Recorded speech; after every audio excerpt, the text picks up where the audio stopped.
პეტრეცაავა ჭყონდიდის ყოფილი მიტროპოლიტი მეუფე არის ჩვენი სტუმარი. მოგესალმებით. ძალიან დიდი მადლობა სტუმრობისთვის. რა ხდება დოროთე ყურაშვილის გარშემო? როგორ ფიქრობთ, რისთვის ისჯება ის და რას გვაჩვენებს აი ამ გადაწყვეტილებით კიდევ ერთხელ? მოგესალმებით თამარ, მივესალმებით თქვენს მაყურებელს. დღეს ბარბარობა და გილოცავთ. წმინდა ბარბარეს მეოხებით ღმერთმა გვიკურთხოს ფეხბედნიერი დამდეგიშობა ახალი წელი, განსაკუთრებულად მინდა რეჟიმის პატიმრებს, პოლიტპატიმრებს ყველას მხნეობა უსურვო და ბედნიერების თავისუფლების ზეიმის შობა ახალი წელი ძალიან მნიშვნელოვანია და გამძლეობა, რა თქმა უნდა. რაც შეეხება მიმდინარე მოვლენებს, ახალი არაფერი არ ხდება. პირველად საჯარო სივრცეში ხმა აღვიმაღლეთ და ეკლესიაში არსებულ პრობლემებზე დავიწყეთ საუბარი. ეს იყო ზუსტად ეს პერიოდი 2016 წლის დეკემბრის ბოლო სინოდის ხდომის წინ, როდესაც თქვი რომ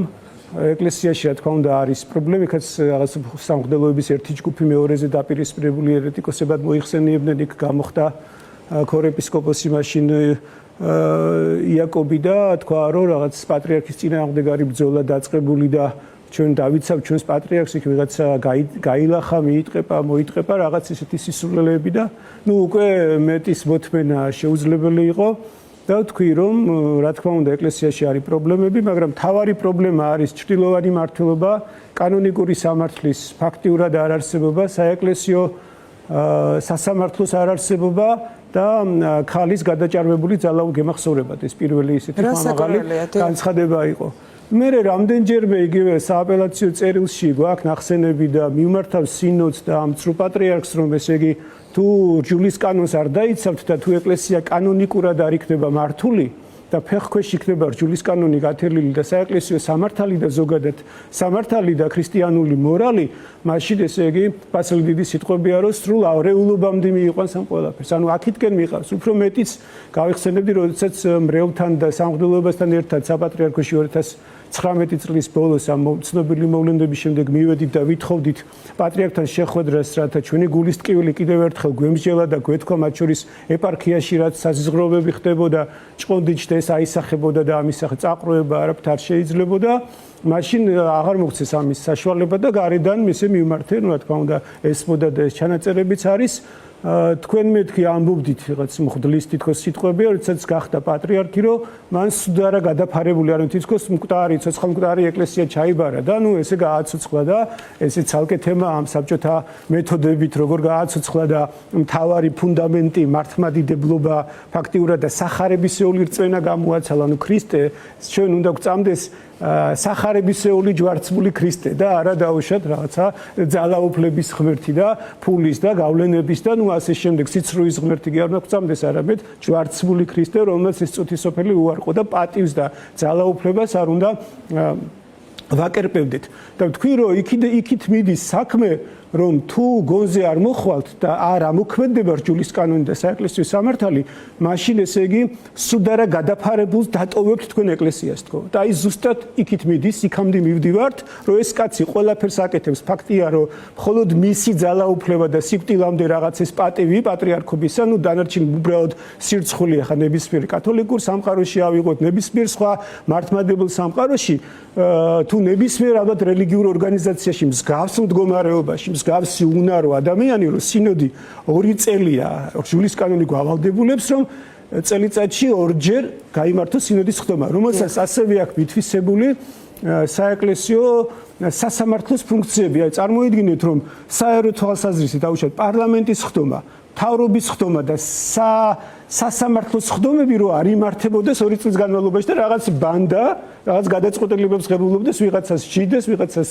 სცემდეს, ვიღაცას ატყუებდეს. დაახლოებით ამ მდგომარეობაში ვართ. 2 წელია და მთავარი საგანგაშო მდგომარეობა, რომ სინოდი ფაქტიურად არ იმართება, ანუ ამ ადამიანს არ შეუძლია სინოდის მართვა. ეს ბოლო 2023 წელი იყო, ისიც რაღაც 15 წუთით მე რაღაც პაუზა გაკეთდა და გასაგებია კულუარებში გამოვიდა ინფორმაცია თუ რა, ესე იგი ამბავთან მქონდა საქმე და მას შემდეგ სინოდი არ გამართულა. ანუ საზიზღრობა მართლმადიდებლობასთან აბსოლუტურად არანაირი რჯულის კანონთან, საეკლესიო სწავლებასთან არა, ფეხქვეშ არის გათელილი. ნუ მე მაშინ ორჯერ კიდე როცა ჭყონდიდში ვიყავი და 2018-ის იყო პრეცედენტი, რომ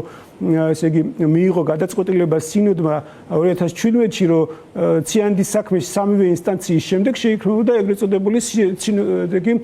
საეპარქიო სინოდალური კომისია, რომელიც საეკლესიო თვალსაზრისით შეისწავლიდა დაუშვათ ამ მოვლენებს. მე მოვითხოვე, რომ უკვე სამივე 2018-ში დამთავრდა იქ უზენაეს სასამართლოს თავმჯდომარე ქალბატონი ნინო გვენეტაძე გადადგა თანამდებობიდან და მის შემდეგაც ირკვევა და დაგვიდასტურეს ეს კიდე სასამართლოდან წასულმა უკვე ემიგრანტებმა, რომ ნამდვილად ამ საკითხს ამ кейსს ესე ვთქვათ უკავშირდებოდა ქალბატონ ნინოს გადადგომა და ვითხოვდი კომისიის შექმნას, რომ საეკლესიო თვალსაზრისით განხილულიყო საკითხი დაუშვათ, რომელიც ეხებოდა უდანაშაულო მღვდლის, ახლა ციანიძე როცა ვსაუბრობ, ფაქტია, რომ არ არსებული ციანიდით, ანუ ფიზიკურად არც ყოფილა და ვერც იპოვეს, რომ ამ ექსპერტიზა რამე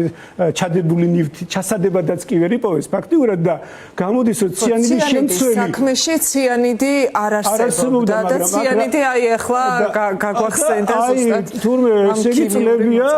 ციანიდის შემცველი ნივთიერებით თელს ახალგაზრდობას, საზოგადოებას, ახალგაზრდებს, რა ვიცი, ქვეყანას ფაქტიურად თურმე წამლავდნენ და რაღაცა საერთაშორისო ნორმებითაც კი სავარაუდო ძალიან დიდ დანაშაულს ჩადიოდნენ. და როცა ამას ვითხოვდი, მაშინაც ჩავარდა სინოდი სადღაც 1 წელი არ შეიკრიბა და ნუ გამოვედი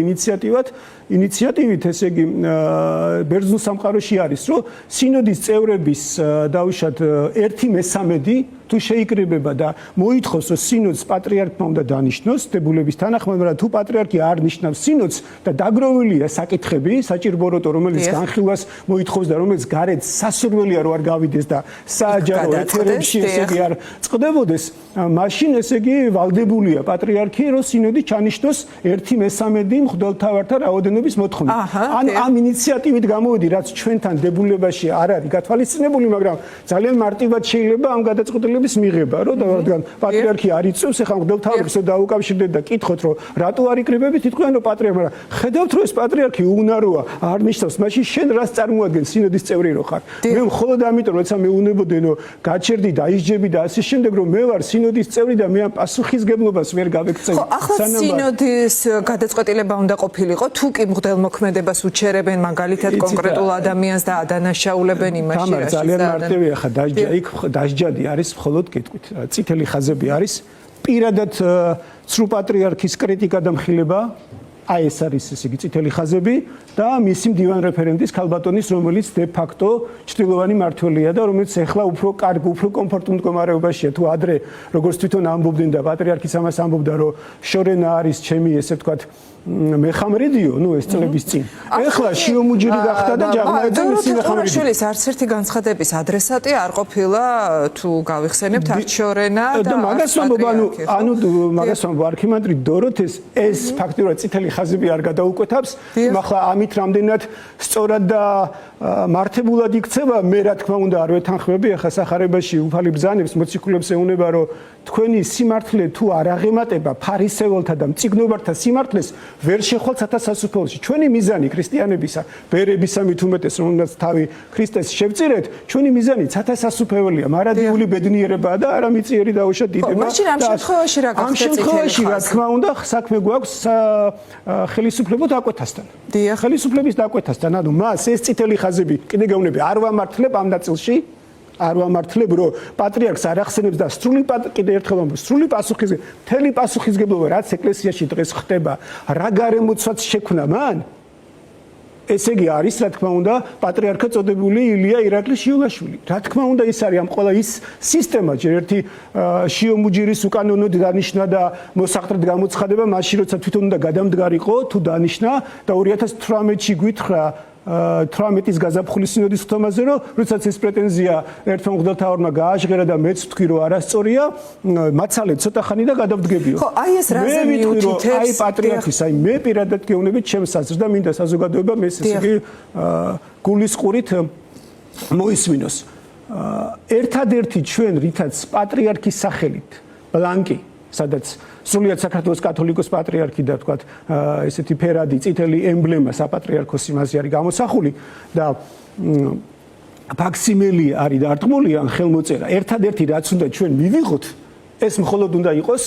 რომ მან გააკეთა განცხადება თუნდაც ჯანმრთელობის პრობლემების გამო გადადგა და დატოვა ესე იგი და მიანდო ღმერთს ახალი პატრიარქის არჩევა და არანაირი დაუშვათ მემკვიდრეობა, გასაგებია მოსაყრით გამოცხადების მას ანდერძის უფლება ჰქონდა, თუ ჩავთვლით ამას გაცხადებული ანდერძია, მაგრამ იქ ამდენი წელია უკვე 2017-დან 8 წელია დარღვეულია კანონიდან, ეს ცალკე განხილვის საგანია, მაგრამ ერთადერთი რაც ჩვენ უნდა ჩავთვალოთ პატრიარქის კანონიკურ დაუშვათ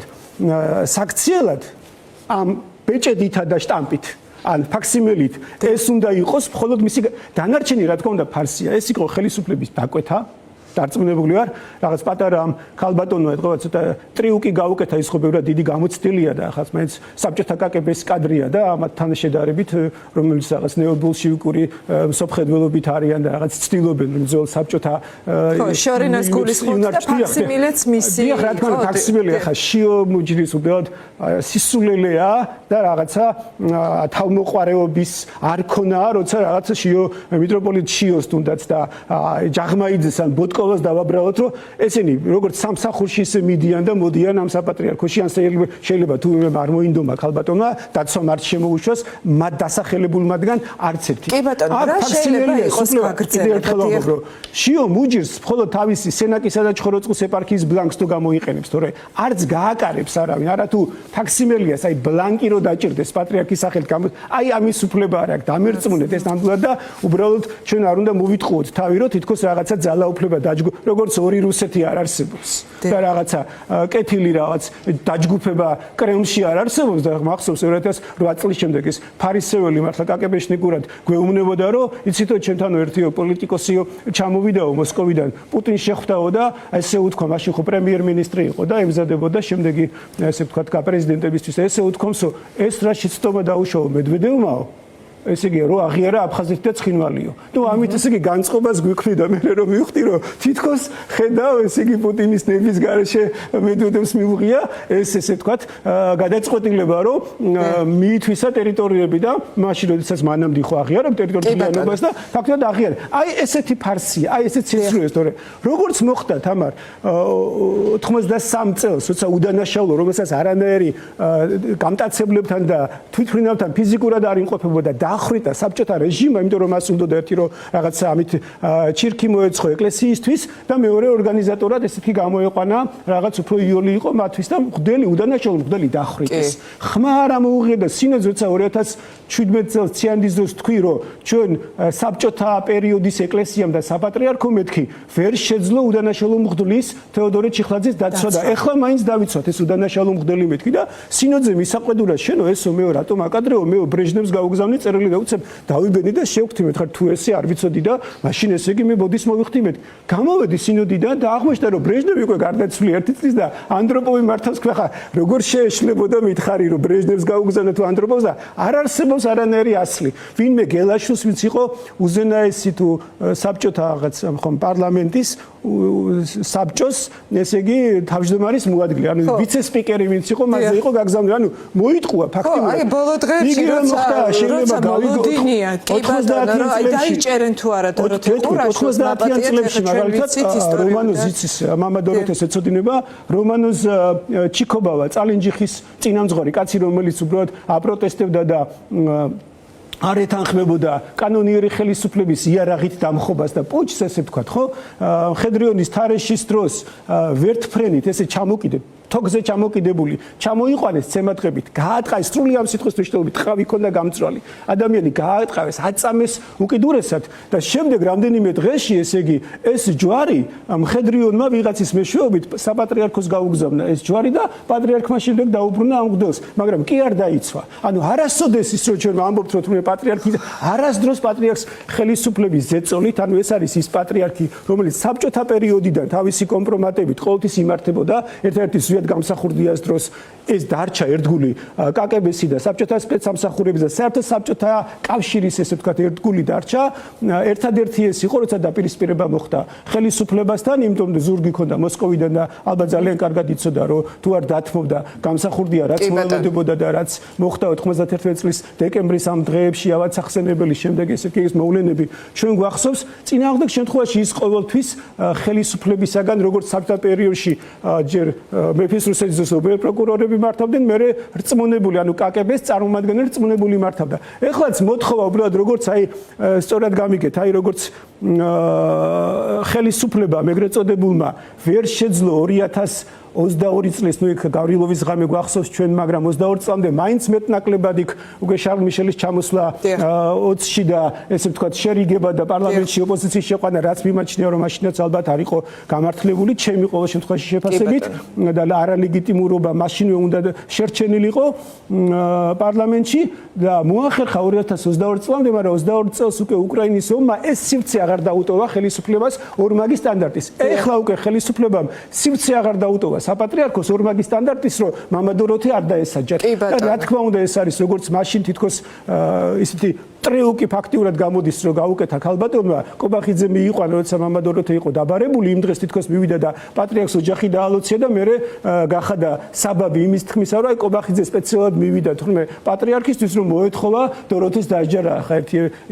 ეკლესიიდან სამებაში სადაც ის ცხოვრობდა. აი ეს არის პრობლემა, რა თქმა უნდა ეს არის ხელისუფლების დაკვეთა, რომელიც საპატრიარქომ შეასრულა და საპატრიარქო ყოველთვის მოწყვლადია. ხა ძალიან მარტივ მაგალითს ავიღებ, მოვიყვან როდესაც ერთ-ერთი მღვდელმთავარი, რომელიც მათ შორის იქ გადაწყვეტილების მიმღებ ჯგუფში მონაწილეობს, 2015-16 წლებში ჩვენთან სტუმრად იყო საპატრიარქოს ტელევიზიაში და მეუბნებოდა, როცა დაიწყე კრიტიკა, რომ ესე არ შეიძლება, მე ვფიქრობ, ესე არ შეიძლება ეკლესია, აი ესე სინოდი, აი ესე უთავმოყარეო და არ უნდა იქცეოდეს და ეს არ არის ქრისტიანული მართლობა.